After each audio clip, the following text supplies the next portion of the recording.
હવારમાં વહેલા 7 વાગે આપણે પહોંચી ગયા હતા સુંદા માતા અને સીડીએ પગે લાગીને માતાજીનું નામ લઈને આપણે કરી દીધું હતું ઉપર ચાલુ ચડવાનું. એટિયા તારું મોઢું જોઈને તો વાંદરો ભાગી ગયો જો.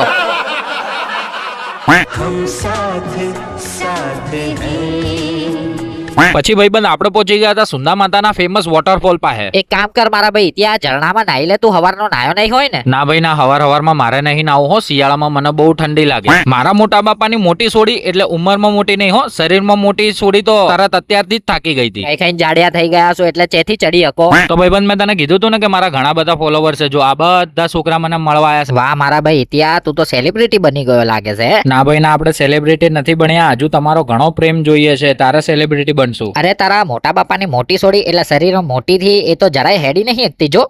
આ લે, પેલા બાપડાનું શરીર નહીં ને એનો સહારો લેશે હારી જાડી મોટી. मेहंदी लगा के रखना, डोली सजा के रखना.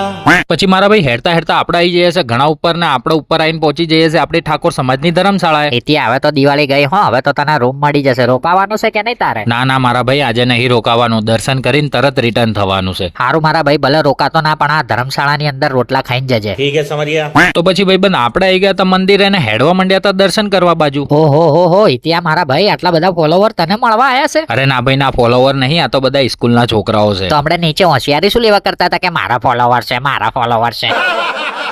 પછી ભાઈબંધ આપણે આવી ગયા હતા મંદિરની અંદર કેમેરો બંધ કરી અને દર્શન કરીને આપણે આવી ગયા હતા બહારની બાજુ. તો મારા ભાઈઓ દિવાળી પતી ગઈ હતી તો હવે એટલી ભીડ નથી એટલે દર્શન કરવામાં ખૂબ જ આનંદ આવી ગયો. એકદમ ક્લિયર દર્શન થઈ ગયા અને હવે આપણે દર્શન કરીને બહાર આવ્યા છીએ. હવે આપણે જઈશું માટીનો દોરો ચડવા. अभी मजा आएगा ना भिड़ो.